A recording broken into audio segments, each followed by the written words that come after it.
The Super Rugby season kicked off this weekend amid ongoing uncertainty about the future of the competition. The sport's governing bodies are working on a new structure for the league, which may spell the end for one of the Australian teams. And as Damien McIver reports, the Melbourne Rebels are one of the teams most at risk. The first game of the season is always a time for optimism.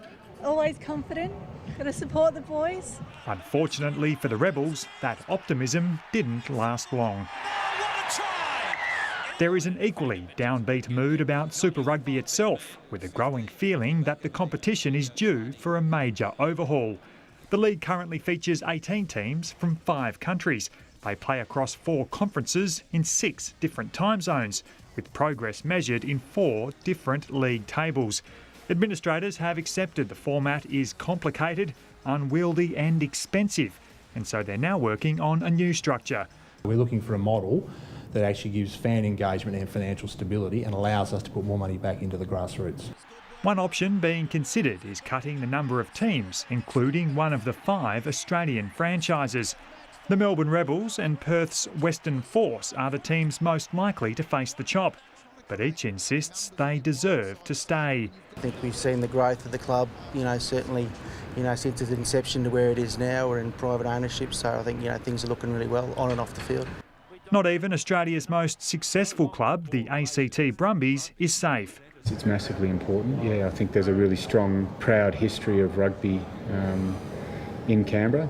The Players Association wants all 5 teams to remain. We think Australian rugby having 5 professional teams generating revenue for all to share in, and also in terms of talent depth, having 5 squads feeding into the Wallabies is definitely the best structure.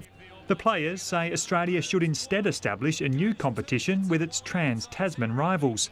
We're quite open-minded about an Australasian trans-Tasman competition with rivalry, local content and tribalism that fans can really get behind. Wallaby great Tim Horan supports that move, but says there could still be room for other nations to get involved.